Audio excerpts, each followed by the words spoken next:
የኤርትራን ህዝብ አንበረክካለሁ የሚል ካለ እኛ በዚህ ጨዋታ ውስጥ የለንም። ከእንግዲህ ወዲያ እዋጋለሁ የሚል ካለ መንገዱን ጨርቅ ያርግለት። እኛ እንዋጋም። በቅቶናል፣ ሰልችቶናል፣ መሮናል።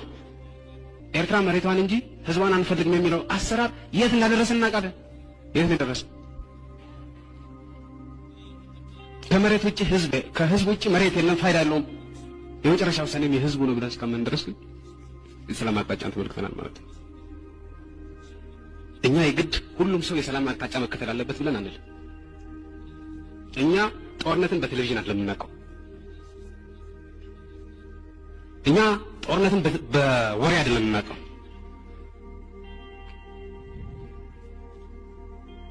እኛ ጦርነትን በተቃጠሉ ቤቶች ነው የምናውቀው። ባለቀ ህዝብ ነው የምናውቀው። በተጨፈጨፈ ወጣት ነው የምናውቀው። ከእንግዲህ ወዲያ እዋጋለሁ የሚል ካለ መንገዱን ጨርቅ ያርግለት። እኛ እንዋጋም። በቅቶናል፣ ሰልችቶናል፣ መሮናል። ለምን የሰላም መንገድ አልተከተላችሁም ብለን እኛ በማንም ላይ የምንጭረው ነገር የለም።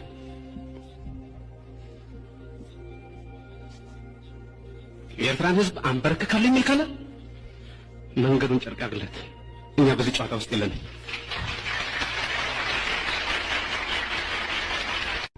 ምን አንስታችኋል?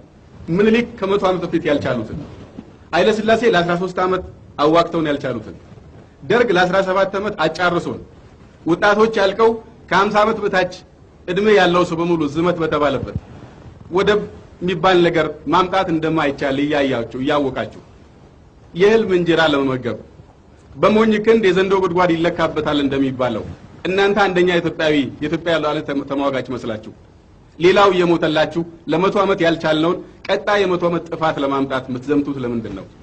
ዋናው ጠላታችን ድህነት ነው ብለን ስንዘምት እዚህ ላይ ድል እንዳናመጣ የምትጎትቱን፣ ድል ስናመጣም ደግሞ ድል አይደለም ኪሳራ ነው እያላችሁ የምትዘምቱት ለምንድን ነው? የኤርትራን ህዝብ አንበረክካለሁ የሚል ካለ